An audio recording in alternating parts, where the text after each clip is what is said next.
I can't count the number of people who've come to me for weight loss advice and then described haphazard patterns of eating, or even perhaps no routine at all. When your body and brain don't know when the next meal's going to arrive, eating can get dysregulated. In fact, keeping to a regular meal routine is the number one tip in Cancer Research UK's top 10 tips for keeping a healthy weight. In this video, I'm going to explain why that is and how you can establish a routine for your eating that suits your unique biology and your lifestyle. We'll look at why eating routine matters. This is basically about evolutionary biology, to do with how our gut evolved and how our behaviours and our basic functions are hugely governed by time of day and by circadian rhythms. We'll look at how to decide what routine is going to work for you. That means it's going to have to fit around your lifestyle rather than trying to fit your lifestyle around a particular eating pattern. And it may be that you need more than one type of eating routine to fit different types of days. So it might be that you have a different pattern for work days than you do for weekends, but that's fine. And we'll look at how to establish the new routine that you want to work towards. And that's going to involve starting where you are now and making stepwise changes. Okay, the biology of why eating routine matters. First of all, it's to do with the structure and function of the human gut. We've evolved to suit meals with gaps in between. We're not cows who need to graze continually to get the energy and nutrients they need. In fact, far from it. If we graze continually, that can be bad for our health. Our internal clocks govern all of our basic functions, and working with these rather than against them is going to help your general health and well-being as well as support weight loss. So what we're aiming for is meals at predictable times that are a few hours apart, and if the number of hours between two consecutive meals is too big, you might want to have a planned snack to tide you over. How to decide what routine is going to suit you?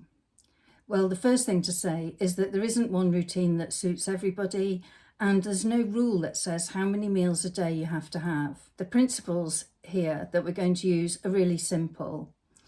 Start from the demands of your lifestyle, including whether there are different types of days, as I've said. You can use my eating routine planner to help you here. The planner has got 7 days, as you can see, and it's also got 3 meals and 3 snacks that are allowed space for. But that doesn't mean that you have to have 3 meals and 3 snacks.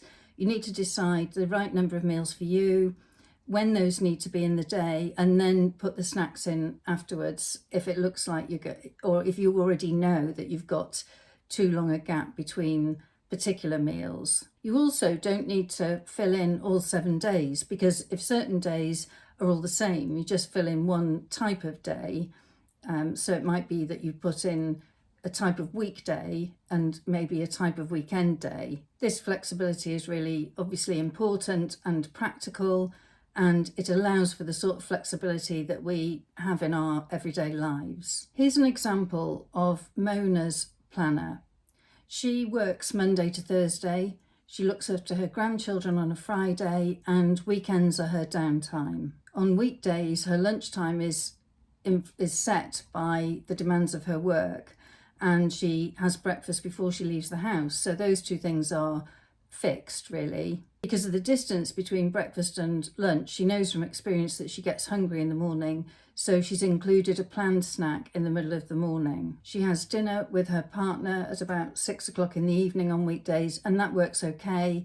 And she actually finds that in the afternoons she rarely needs a snack, and she might have a hot drink in the evening, but she's okay with that. The days when she has her grandkids on Fridays are different, obviously, and the timings of meals are different to suit what they need. And what she tends to find, you see that she's put a snack in brackets in the afternoon, and that's because she's put it in brackets because she knows from experience that sometimes with her grandchildren she gets hungry mid-afternoon and does need a snack.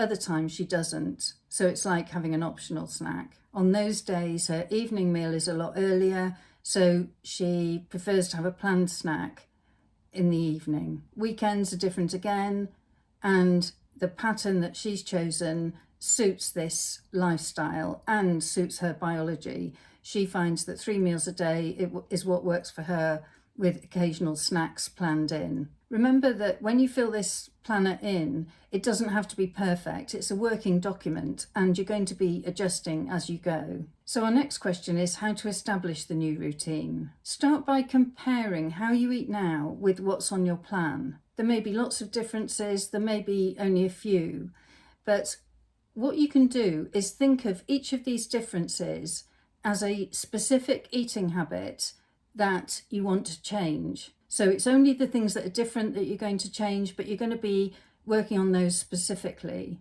For example, if you currently graze on snacks throughout the evening and you want to have as a future part of your routine just having one planned snack in the evening, the way that translates as a specific eating habit is reduce evening snacking down to one planned snack. Or if you tend to have a habit of skipping lunch and then feeling really hungry later and overeating, then you might want to have as a particular habit to change, introduce regular lunch.